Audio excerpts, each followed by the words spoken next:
যশোরের পথে প্রধানমন্ত্রী তারেক রহমান খাল খনন সহ উদ্বোধন করবেন বেশ কয়েকটি প্রকল্প। বিকেলে যোগ দেবেন বিএনপির জনসভায়, নেতা কর্মীদের উচ্ছ্বাস। 9 বছরেও আলোর মুখ দেখেনি ঝিলমিল রেসিডেন্সিয়াল প্রকল্প। অনিশ্চয়তায় মধ্যবিত্তের 14,000 ফ্ল্যাট তৈরির স্বপ্ন, দ্রুত বাস্তবায়নের প্রতিশ্রুতি রাজুকের। চট্টগ্রামের রাউজানে যুবদল কর্মী নাসির খুন, এলোপাতারি গুলি ছোড়ে 8 থেকে 10 জনের সংঘবদ্ধ দল। বিএনপি কর্মী খুনের 2 দিনের মাথায় আবারও হত্যাকাণ্ড। এক যুগ পেরিয়েও চূড়ান্ত নিষ্পত্তির অপেক্ষায় নারায়ণগঞ্জের 7 খুনের মামলা। 9 বছর ধরে ঝুলে আছে আপিল বিভাগে। সরকার ও বিচার বিভাগ আন্তরিক, দাবি রাষ্ট্রপক্ষের। এবং বাংলাদেশি শিক্ষার্থী জামিলকে ধারালো অস্ত্রের আঘাতে হত্যা, বলছেন আইনজীবীরা। বৃষ্টির খোঁজে চলছে তল্লাশি, মরদেহ দেশে পাঠাতে সহায়তা করবে দূতাবাস।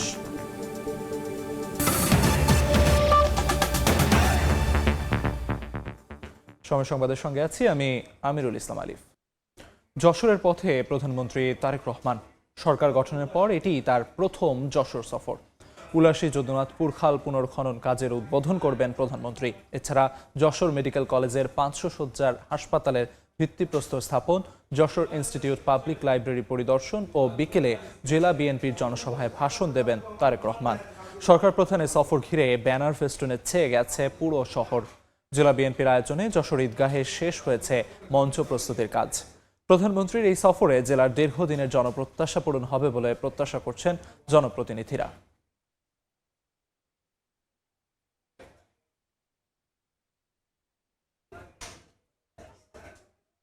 প্রধানমন্ত্রীর সফর নিয়ে বিস্তারিত জানাতে যশোর থেকে যুক্ত হচ্ছেন সহকর্মী জুয়েল মৃধা এবং ইমরুল আহসান।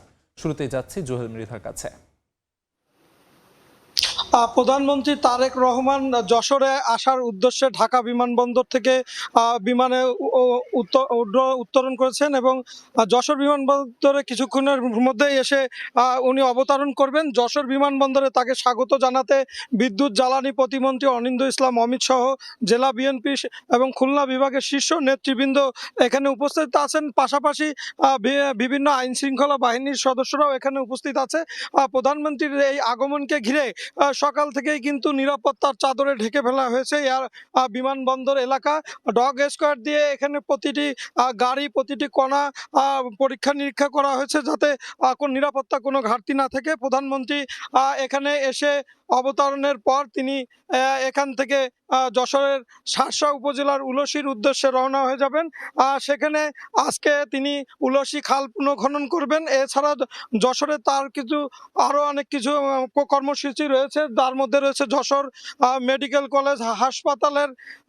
কলেজ হাসপাতালের নতুন ভবনের নির্মাণ কাজের উদ্বোধন এবং সেটি উদ্বোধন শেষে তার যশোরের পাবলিক লাইব্রেরিতে যাওয়ার কথা আছে এবং সেখান থেকে তিনি দুপুর 3:30 নাগাদ যশোরের ঈদগাহ ময়দানে জনসভায় অংশগ্রহণ করবেন। তো প্রধানমন্ত্রীর এই যে আজকের সফর, এই সফর নিয়ে কিন্তু সাধারণ মানুষ এবং দলীয় নেতাকর্মীদের মধ্যে ব্যাপক আগ্রহ এবং একটি সাজসজ্জ উৎসব মতো পরিবেশ বিরাজ করছে সর্বত্র যশোরে এবং নেতাকর্মীরা কিন্তু তাকে স্বাগত জানাতে রাস্তার দুই পাশে অবস্থান নেবে। আমরা দলীয় নেতাদের সাথে কথা বলেছি। সবার আগে বাংলাদেশ যে বাস, সেই বাসে প্রধানমন্ত্রী চড়ে বিমানবন্দর থেকে শার্শার উদ্দেশ্যে যাবেন এবং পথে পথে তাকে দলীয় নেতাকর্মী সহ সাধারণ মানুষ তাকে স্বাগত জানাবে এবং তাকে স্বাগত জানাবে এবং তিনি এভাবে মানুষের শুভেচ্ছা নিতে নিতে উলসিতে যাবেন। এবং এখন উলসিতে আছে আমার সহকর্মী ইমরুল হাসান, চলে যাচ্ছি তার কাছে।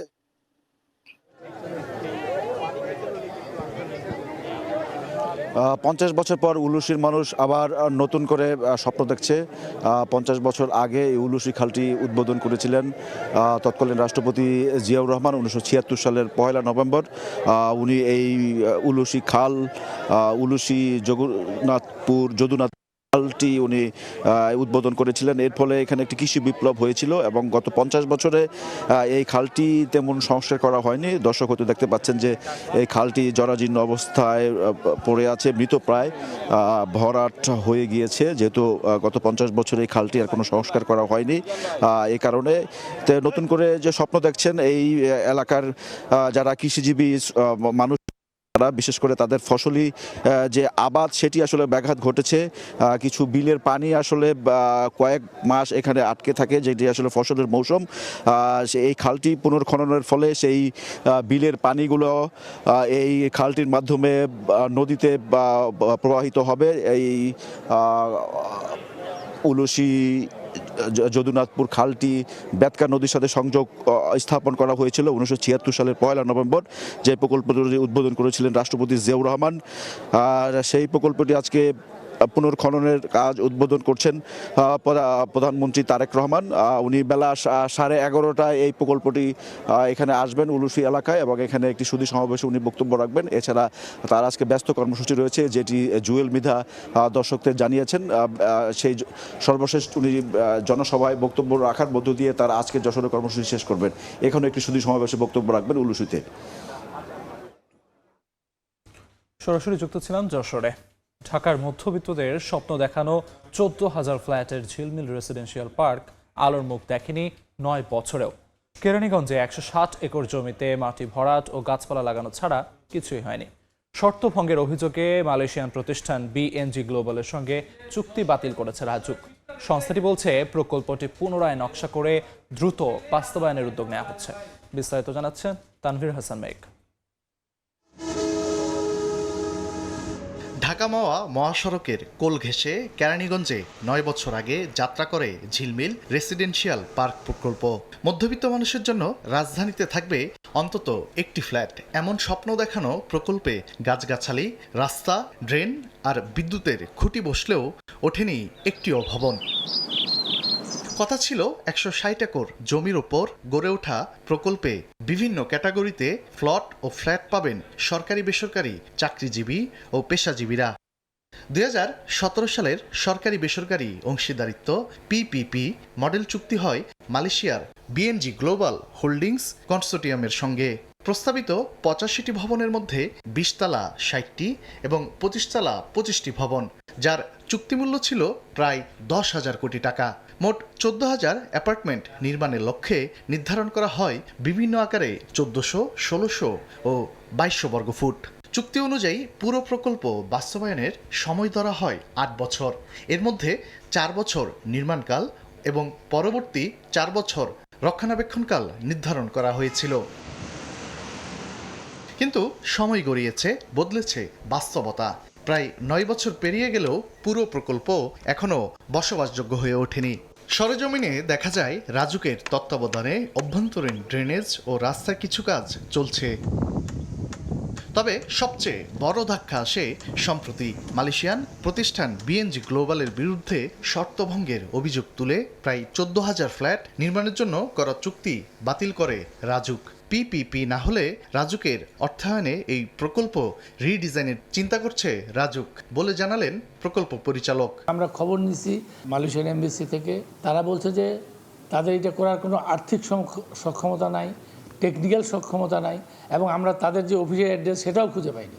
ইমারত নির্মাণ বিধিমালাটা পরিবর্তন হয়ে গেছে। সেই নতুন বিধিমালা অনুযায়ী ওখানে যতটুকু প্রাপ্য, সর্বোচ্চ যতটুকু প্রাপ্য, সেই অনুযায়ী ওটা রিডিজাইন হবে। ঝিলমিল প্রকল্প আপাতত বাতিল মানেই শেষ নয় বলে মনে করেন রাজুক চেয়ারম্যান। আমরা আর কোনো প্লট কাউকে দিব না, দরকার হলে আমরা ফ্ল্যাট দিব। ঢাকা শহরে আসলে প্লট দিয়ে জায়গা অস্টেজ করার মতো বিলাসিতা আর আমাদের সাজে না। 9 বছরেও ঝিলমিল প্রকল্প আলোর মুখ না দেখার জন্য বিগত সরকারকেই দুষলেন রাজুক চেয়ারম্যান। আগে যে 17-18 বছর যে সরকার ছিল, মূলত দায়িত্বটা তাদের। তানভীর হাসান মেঘ, সময় সংবাদ, ঢাকা। 2 দিনের মাথায় আবার খুন চট্টগ্রামের রাজপথে। এবার দুর্বৃত্তের ছোড়া গুলিতে মারা গেছেন এক যুবদল কর্মী। রাতে রাউজানের কদলপুরে যুবদল কর্মী নাসিরকে লক্ষ্য করে এলো পাথরে গুলি ছোড়ে 8 থেকে 10 জনের সংঘবদ্ধ দল। এক পর্যায়ে নাসির গুলিবিদ্ধ হলে পালিয়ে যায় দুর্বৃত্তরা। তাকে উদ্ধার করে প্রথমে স্থানীয় হাসপাতালে ভর্তি করে স্থানীয়রা। পরে উন্নত চিকিৎসার জন্য চট্টগ্রাম মেডিকেলে নেওয়া হলে চিকিৎসাধীন অবস্থায় তার মৃত্যু হয়। এর আগে গেল 25 এপ্রিল এক বিএনপি সমর্থককে গুলি করে হত্যা করা হয়। যশোরে পৌঁছেছেন প্রধানমন্ত্রী তারেক রহমান। এই মুহূর্তে বিমানবন্দরে আছেন সহকর্মী জুয়েল মৃধা। সরাসরি যাচ্ছি সেখানে। প্রধানমন্ত্রী তারেক রহমান এই মুহূর্তে যশোর বিমানবন্দরে এসে পৌঁছেছেন এবং তিনি বিমান থেকে অবতরণ করছেন এবং কিছুক্ষণের মধ্যেই তিনি বিমানবন্দরের বাইরে চলে আসবেন এবং এখান থেকে তিনি সবার আগে বাংলাদেশ যে বাস, এই বাসে তিনি চেপে যাবেন যশোরের শার্শা উপজেলার উলসিতে। এই উলসি গ্রামেই উলসি যদুনাথপুর যে খাল, সেই খালের খনন কাজের উদ্বোধন করবেন প্রধানমন্ত্রী। তো এই যে তার যাত্রা শুরু হবে আর কিছুক্ষণের মধ্যে, এই যাত্রায় তিনি পথে পথে যশোরের দলীয় নেতাকর্মী এখন এই মুহূর্তে প্রধানমন্ত্রী নেতাকর্মীদের সাথে কুশল বিনিময় করছেন, হাত মিলাচ্ছেন, খোঁজ খবর নিচ্ছেন যশোরের, এবং তিনি আস্তে আস্তে বিমানবন্দরের বাইরের দিকে আসছেন এবং তিনি এসেই এখানে সবার আগে যে বাংলাদেশ, সেই বাংলাদেশের বাস, সেই বাসে তিনি উঠবেন এবং এই বাসে করেই তিনি 38 কিলোমিটারের একটি যাত্রা শুরু করবেন। আর সেই গাড়ির কাছে এখন এই প্রধানমন্ত্রী চলে এসেছেন গাড়ির কাছে, এবং তিনি এই গাড়িতে উঠবেন এবং এই গাড়িতে করেই কিন্তু তিনি শার্শার উল্লসিতে যাবেন। এই যে প্রধানমন্ত্রী গাড়িতে উঠছেন, তিনি উঠে গেছেন, এই গাড়িতে উঠে গেছেন এবং তিনি গাড়িতে অবস্থান করছেন, ড্রাইভারের সাথে কুশল বিনিময় করছেন এবং নেতাকর্মী কিছু সিনিয়র নেতারাও জেলা বিএনপির উঠছে এবং প্রেস সচিব সহ অন্যান্য বহরে যারা আছেন সফর সঙ্গী, তারা কিন্তু গাড়িতে একে একে উঠছেন এবং তারেক রহমান দাঁড়িয়ে থেকে তাদেরকে সবাইকে উঠছেন এবং তাদেরকে নিয়ে কিছুক্ষণের মধ্যেই এখান থেকে যাত্রা শুরু করবেন। এখনো নেতাকর্মীরা গাড়িতে উঠছে এবং তাদের ওঠার কাজটি শেষ হলেই মূলত এই যাত্রা শুরু হবে। এখন পর্যন্ত কিন্তু তারেক রহমান তার সফর সঙ্গীদের ডেকে ডেকে উঠাচ্ছেন এবং এইমাত্র একটি অ্যালবাম দেওয়া হয়েছে তাকে, তিনি সেই অ্যালবামটি দেখছেন। যশোরের বিভিন্ন স্মৃতিচিহ্নের অ্যালবাম এটি, এবং তিনি এখন তার নির্ধারিত যে সিট, ড্রাইভারের পাশেই তিনি একটি নির্ধারিত সিটে বসবেন এবং এখান থেকে বসেই তিনি সমগ্র যশোরকে দেখতে দেখতে পথে পথে নেতাকর্মীদেরকে শুভেচ্ছা জানাতে জানাতে তিনি শার্শার উদ্দেশ্যে যাবেন। এই যে তারেক রহমান প্রধানমন্ত্রী আমাদেরকে উদ্দেশ্য করে হাত নাড়িয়ে যাত্রা শুরু করেছেন এবং এই এখনই এই বহর নিয়ে যাত্রা শুরু হবে। ইতিমধ্যে আইন শৃঙ্খলা বাহিনীর অগ্রগামী গাড়িগুলো কিন্তু বের হয়ে গিয়েছে এবং প্রধানমন্ত্রীর এই বাসটি রওনা দিচ্ছে এবং এই বাসটি শুধু উল্লাসী চলে যাবে এখান থেকে 38 কিলোমিটার দূরে। আমরা বিএনপি দলীয় নেতাকর্মীদের সাথে কথা বলেছি যে বিএনপির ভাইস চেয়ারম্যান অধ্যাপক নার্গিস বেগম, বিদ্যুৎ ও জ্বালানি প্রতিমন্ত্রী অনিন্দ ইসলাম অমিত প্রধানমন্ত্রীকে স্বাগত জানিয়েছেন বিমানবন্দরে এবং প্রধানমন্ত্রী তাদের সাথে শুভেচ্ছা বিনিময় করে গাড়িতে চড়েছেন এবং এখান থেকে তিনি এখনই বেরিয়ে যাবে। তার গাড়ি কিন্তু বেরিয়ে গিয়েছে, গাড়ি যাচ্ছে, এই গাড়ি যাত্রা শুরু করেছে এবং এই গাড়ি পথে পথে শুভেচ্ছা বিনিময় করবেন। দলীয় নেতাকর্মীরা সড়কের দুই পাশে অবস্থান নিয়ে প্রধানমন্ত্রীকে স্বাগত জানাবেন বলে আমাদেরকে জানানো হয়েছে এবং বিশেষ করে গোয়াতখালী এলাকা ফুলের রাজধানী, সেখানে কিন্তু প্রচুর পরিমাণে নেতাকর্মী অবস্থান করবেন, গোয়াতখালীর ফুল নিয়ে তাকে স্বাগত জানাবেন এবং নাভারণ মোড়, বাগাসা সহ বিভিন্ন জায়গায় তাকে স্বাগত জানানো হবে। প্রধানমন্ত্রীর গাড়ি আস্তে আস্তে এগিয়ে চলেছে এবং এই যাত্রা শুরু হয়ে গেছে এবং এই যাত্রায় তিনি উলসি তার পিতার যে খাল খনন করেছিলেন সেই খালের পুনঃখনন কাজের উদ্বোধন করবেন। প্রধানমন্ত্রীর গাড়ি সবেগে বেরিয়ে চলে যাচ্ছে এবং এই যে উদ্বোধনের পরে প্রধানমন্ত্রী যশোর মেডিকেল কলেজ হাসপাতালে আসবেন। সেখানে মেডিকেল কলেজের 500 শয্যা হাসপাতালের উদ্বোধন করবেন। এখন তিনি যাচ্ছেন খালের পুনঃখনন কাজের উদ্বোধন করতে, তার পিছনে গাড়ি বহর যাচ্ছে এবং তিনি আশা করছি 45 মিনিটের ভিতরে উল্লসিতে পৌঁছে যাবেন এবং সেখানে তিনি 11টা 15 মিনিটের দিকে উল্লসি খালের পুনঃখননের কাজ উদ্বোধন করবেন। এই ছিল যশোর থেকে আমার কাছে সর্বশেষ। সরাসরি যুক্ত ছিলাম যশোরে। দীর্ঘ এক যুগ অতিবাহিত হলেও নারায়ণগঞ্জের আলোচিত 7 খুন মামলার চূড়ান্ত নিষ্পত্তি এখনো হয়নি। আপিল বিভাগে মামলাটি ঝুলন্ত গত 9 বছর ধরে। উচ্চ আদালতের রায় এখন পর্যন্ত কার্যকর না হওয়ায় ক্ষুব্ধ নিহতদের স্বজনরা। তবে রাষ্ট্রপক্ষের আইনজীবী বলছেন, মামলাটি নিষ্পত্তির বিষয়ে বর্তমান সরকার ও বিচার বিভাগ আন্তরিক। আরিফ হোসেনের ছবিতে শওকত আলী সৈকতের রিপোর্ট। জাহাঙ্গীর যখন খুন হন তখন তার স্ত্রী অন্তঃসত্ত্বা। বাবার মৃত্যুর পর জন্ম নেয়া রোজার কাছে পিতৃস্নেহের একমাত্র সম্বল এই পুরনো ছবিটি। অন্যান্য বাচ্চারা অন্য তাদের বাবাকে যেমন বাবা বা আব্বু বলে ডাকে, আমি আমার বাবা বলে ডাকতে পারি নাই। শুধু রোজা একাই নয়, প্রিয়জন হারানোর একই বেদনায় কাতর নারায়ণগঞ্জের আলোচিত 7 খুনে স্বজনহারা অন্যান্য পরিবারও। আমরা 7টা ফ্যামিলি অচল হয়ে গেছি। যেসব আসামিরা এখনো পলাতক আছে এই মামলায়, ওইসব আসামিগুলোকে যেন আইনের আওতায় আনা হয়। 2014 সালের 27 April Dhaka Narayanganj link road থেকে অপহৃত হন নারায়ণগঞ্জ সিটি কর্পোরেশনের প্যানেল মেয়র নজরুল ইসলাম ও সিনিয়র আইনজীবী চন্দন সরকার সহ 7 জন। 30 এপ্রিল শীতলক্ষ্যা নদীতে ভেসে ওঠে তাদের মরদেহ। আমরা 7টা পরিবার এই আশায় বসে রয়েছি যাতে এই হত্যার বিচার হোক এবং সারা দেশ বাহিনী দেখুক যে নির্মম হত্যার বিচার হয়েছে এবং সৎ বিচার হয়েছে। এদিকে মামলাটির বিষয়ে আশার বাণী শোনালেন রাষ্ট্রপক্ষের আইনজীবী। 7টি পরিবারের মানুষ যারা আছে তারা অবশ্যই ন্যায় বিচার পাবে এবং আসামিদের সর্বোচ্চ শাস্তি যেটা হয়েছে ফাঁসি, তো সেটা কার্যকর হবে। দেশ জুড়ে আলোচিত এই 7 খুনের মামলায় 2017 সালে হাইকোর্টের রায়ে মৃত্যুদণ্ড ছাড়াও 11 জনকে যাবজ্জীবন কারাদণ্ড ও 9 জনকে বিভিন্ন মেয়াদে সাজা দেওয়া হয়। শওকত আলী সৈকত, সময় সংবাদ, নারায়ণগঞ্জ। অভ্যন্তরীণ নেটওয়ার্ক শক্তিশালী করতে ইজিএসএম ব্র্যান্ডের তরঙ্গ বরাদ্দ দেওয়ার উদ্যোগ নিয়েছে বিটিআরসি। এতে করে অফিস কিংবা বাসাবাড়ির ভেতরে মোবাইলে কথা বলা বা ইন্টারনেট ব্যবহারে কমবে গ্রাহক ভোগান্তি। এরই মধ্যে ইজিএসএম ব্র্যান্ডের তরঙ্গের চেয়ে আবেদন করেছে রবি ও বাংলালিংক। সীমান্ত ও দুর্গম এলাকায় এই ব্যান্ডের কার্যকারিতা দেখতে পরীক্ষামূলকভাবে 8.4 মেগাহার্টজ তরঙ্গ বরাদ্দও পেয়েছে অপারেটর দুটি। শুভ খানের রিপোর্ট। তথ্য বিনোদনের খোরাক মেটানো থেকে শুরু করে গুরুত্বপূর্ণ যোগাযোগ সবকিছুই এখন মোবাইল নির্ভর। বিটিআরসির তথ্য, বর্তমানে দেশে মোবাইল সিম সংযোগধারীর সংখ্যা 18.5 কোটির বেশি। অপারেটরদের তথ্য বলছে এর মধ্যে শহরে থাকেন 40% গ্রাহক, 60% ব্যবহারকারী উপশহর ও প্রত্যন্ত অঞ্চলের। নেটওয়ার্কের মান শহরে খানিকটা ভালো হলেও প্রান্তিক পর্যায়ে দুর্বল। ঘরের ভেতরে কথা বলার মাঝেই বিচ্ছিন্ন হয় সংযোগ, কাঙ্ক্ষিত গতি মেলে না ইন্টারনেট সেবায়। 2-4-5 মিনিট কথা বলার পরে আমার নেটওয়ার্ক বিচ্ছিন্ন হয়ে গেছে, কানেক্টিং আসতেছে না। নেটওয়ার্ক ঠিক মতো তো পাই না, রুমে গেলে পাই না, কথা বলতে হলে বাইরে যেতে হয়। নেট ব্যবহার করার সময় আটকে যায়, ভিডিও অনই হয় না। এ অবস্থায় নেটওয়ার্ক ব্যবস্থা শক্তিশালী করার উদ্যোগ নিয়েছে বিটিআরসি। গ্রামীণ ফোনকে 700 মেগাহার্টজ ব্যান্ডে তরঙ্গ বরাদ্দ দেওয়ার ধারাবাহিকতায় এবার ইজিএসএম ব্যান্ডে তরঙ্গ চেয়ে আবেদন করেছে রবি ও বাংলালিংক। নথিপত্রে দেখা যায় বর্তমানে বিটিআরসির কাছে বরাদ্দযোগ্য 8.4 মেগাহার্টজ ইজিএসএম তরঙ্গ রয়েছে।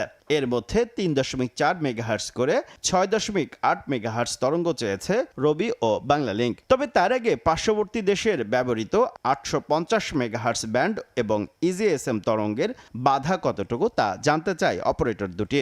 এরই প্রেক্ষিতে পরীক্ষামূলক 1 মাসের জন্য তরঙ্গ বরাদ্দ দিয়েছে নিয়ন্ত্রক সংস্থা। অনেক সময় ডেটা নেটওয়ার্ক কাস্টমাররা ঘরে বসে ঠিক মতন ডেটা নেটওয়ার্কটা পান না, আমরা এই জায়গাটা অনেকটা অ্যাড্রেস করতে পারবো। 900 ইজিএসএম এ আমরা রেডি আছি, কারণ আমাদের ইকুইপমেন্ট আছে। সীমান্ত ও প্রত্যন্ত অঞ্চলে ইজিএসএম ব্যান্ডের কার্যকারিতা সংক্রান্ত প্রতিবেদন দেবে অপারেটর দুটি। এরপর চূড়ান্ত সিদ্ধান্ত নেবে নিয়ন্ত্রক সংস্থা। বিটিআরসি এটা কনসিডার করেছে এটা আমাদের বরাদ্দ করার জন্য, টেস্ট করার জন্য। আমরা এরপরে আমরা ডিসাইড নিব কোন স্পেকট্রাম, কেমন করে আমরা এই স্পেকট্রামটা কিনতে পারি। বর্তমানে দেশে মোবাইলে ভয়েস কল ও ইন্টারনেট সেবা দিচ্ছে 4 অপারেটর। শুভ খান, সময় সংবাদ, ঢাকা। যুক্তরাষ্ট্রে নিহত বাংলাদেশি শিক্ষার্থী জামিল লিমনকে ধারালো অস্ত্রের আঘাতে হত্যা করা হয়েছে বলে চাঞ্চল্যকর তথ্য বেরিয়ে এসেছে। আদালতে দাখিল করা নথিতে তথ্য উল্লেখ করা হয়েছে। আটক হিসামের বিরুদ্ধে অভিযোগ প্রমাণিত হলে সর্বোচ্চ শাস্তি হতে পারে মৃত্যুদণ্ড কিংবা যাবজ্জীবন। এদিকে বৃষ্টির মরদেহের খোঁজে এখনও চলছে তল্লাশি। যুক্তরাষ্ট্র থেকে লস্কর আল মামুনের রিপোর্ট।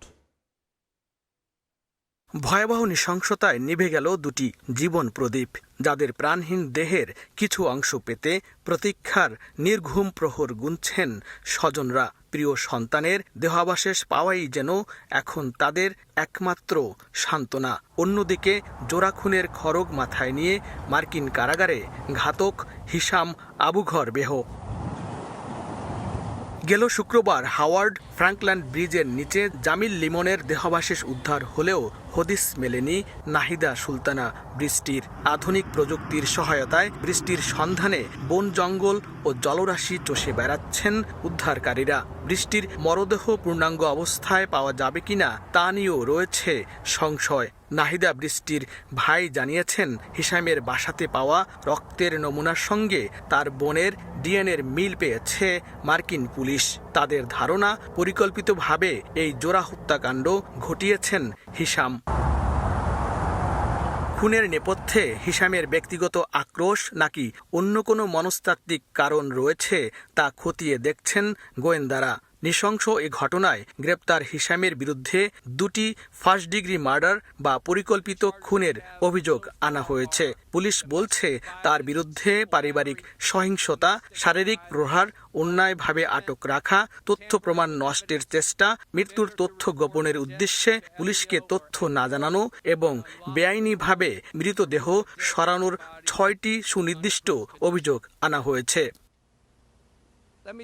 ফ্লোরিডা অঙ্গরাজ্যের আইনে এই পৈশাচিক অপরাধের শাস্তি হতে পারে বিষাক্ত ইঞ্জেকশনে মৃত্যুদণ্ড অথবা আমৃত্যু কারাবাস। শনিবার ট্যাম্পার আদালতের নথিতে অভিযুক্ত হাশিমের পক্ষে কোনো আইনজীবীর নাম উল্লেখ ছিল না। এ ঘটনায় 28 এপ্রিল শুনানি হওয়ার কথা রয়েছে।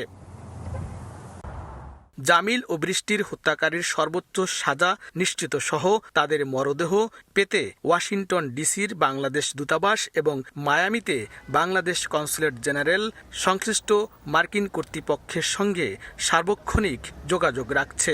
মায়ামির বাংলাদেশ কনসুলেটের কনসাল জেনারেল শেহলি সাবরিন জানিয়েছেন, জামিলের মরদেহ দেশে পাঠানোর প্রক্রিয়া চলছে। বাংলাদেশ দূতাবাসের প্রেস মিনিস্টার গোলাম মুর্তজা জানিয়েছেন, মরদেহ দেশে পাঠানোর সকল ব্যয় বহন করবে সরকার। এখন শুধু অপেক্ষা মরদেহ হস্তান্তরের। কেনই বা এ হত্যাকাণ্ড, কী বা তার কারণ, আর কিভাবে তা ঘটল তা জানতে ব্যাকুল সবাই। তবে এ বিষয়ে এখন পর্যন্ত স্পষ্ট করে কিছু বলেনি তদন্তকারী দল। মামলার পরবর্তী শুনানির দিকে তাকিয়ে রয়েছে প্রবাসী বাংলাদেশিদের পাশাপাশি মার্কিনিরা এবং পুরো বাংলাদেশ। লস্কর আল মামুন, সময় সংবাদ, যুক্তরাষ্ট্র। পুলিশ হস্তান্তর করলেই নিহত শিক্ষার্থী জামিল লিমনের মরদেহ দেশে পাঠানো হবে বলে জানিয়েছেন যুক্তরাষ্ট্রে বাংলাদেশ দূতাবাসে নিযুক্ত প্রেস মিনিস্টার গোলাম মুর্তজা। বলেন, মরদেহ পাঠাতে আর্থিক সহায়তা করবে বাংলাদেশে দূতাবাস, প্রবাসী কল্যাণ মন্ত্রণালয় ও বিশ্ববিদ্যালয় কর্তৃপক্ষ। তদন্ত চলছে, এখনই মরদেহ হস্তান্তর করা হচ্ছে না। সেটা কি 2-1 দিন দেরি হবে না আরেকটু বেশি দেরি হবে সেই তথ্য আমাদের কাছে নেই। পুলিশ এখনো পরিষ্কার করে কিছু বলেনি। অর্থ একটি ব্যাপার, সেই অর্থের জায়গাটিতে প্রবাসী কল্যাণ মন্ত্রণালয়ের সঙ্গে দূতাবাসের পক্ষ থেকে আমাদের কথা হয়েছে, তারা নিশ্চিত করেছে এই জায়গাটি তারা দেখবে। এর বাইরে বিশ্ববিদ্যালয় কর্তৃপক্ষ থেকেও জানা গেছে যে এই 2 শিক্ষার্থীর যে ইন্স্যুরেন্স ছিল, সেই ইন্স্যুরেন্সও মরদেহ দেশে পাঠানোর ক্ষেত্রে যে খরচ হবে সেই ইন্স্যুরেন্স কোম্পানিও সেটা বহন করবে। হরমুজ প্রণালী খুলে দেওয়া সহ যুদ্ধ অবসানে যুক্তরাষ্ট্রকে নতুন প্রস্তাব দিয়েছে ইরান। মার্কিন কর্মকর্তা ও সংশ্লিষ্ট সূত্রদের বরাতে কথা জানিয়েছে মার্কিন সংবাদ মাধ্যম এক্সিওস। সংবাদ মাধ্যমটি জানায়, পাকিস্তানের মাধ্যমে দেয়া এই প্রস্তাবে ইরান আগে নৌ অবরোধ তুলে নেয়া ও যুদ্ধবিরতি দীর্ঘমেয়াদে কার্যকর করার কথা বলেছে। এর পরবর্তী ধাপে পরমাণু ইস্যুতে আলোচনায় যাওয়ার পরিকল্পনা রয়েছে। এর আগে মার্কিন প্রেসিডেন্ট ডোনাল্ড ট্রাম্প বলেন, তেহরান চাইলেই আলোচনা হতে পারে। নৌ অবরোধের কারণে ইরানের তেল অবকাঠামো মারাত্মক ঝুঁকির মুখে পড়তে পারে বলেও ইঙ্গিত দেন তিনি। এ পর্যায়ে শীর্ষ সংবাদগুলো জানিয়ে দিচ্ছি আরেকবার। যশোরে প্রধানমন্ত্রী তারেক রহমান উদ্বোধন করবেন উলসী খাল খনন সহ বেশ কয়েকটি প্রকল্প। বিকেলে যোগ দেবেন বিএনপির জনসভায়, নেতাকর্মীদের উচ্ছ্বাস। 9 বছরেও আলোর মুখ দেখেনি ঝিলমিল রেসিডেন্সিয়াল পার্ক। অনিশ্চয়তায় মধ্যবিত্তের 14,000 ফ্ল্যাট তৈরির স্বপ্ন দ্রুত বাস্তবায়নের প্রতিশ্রুতি রাজুকের।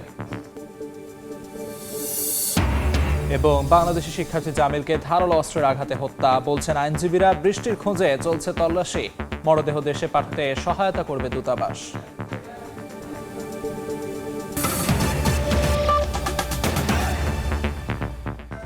এই ছিল সকাল 10টার সময় সংবাদে। এরপর এই সময়ের বাণিজ্যের সঙ্গে থাকবেন আলিশা ইসলাম। ধন্যবাদ আলিফ। এ সময় বাণিজ্য নিয়ে আসছি কিছুক্ষণ পর, সঙ্গে থাকুন সময়।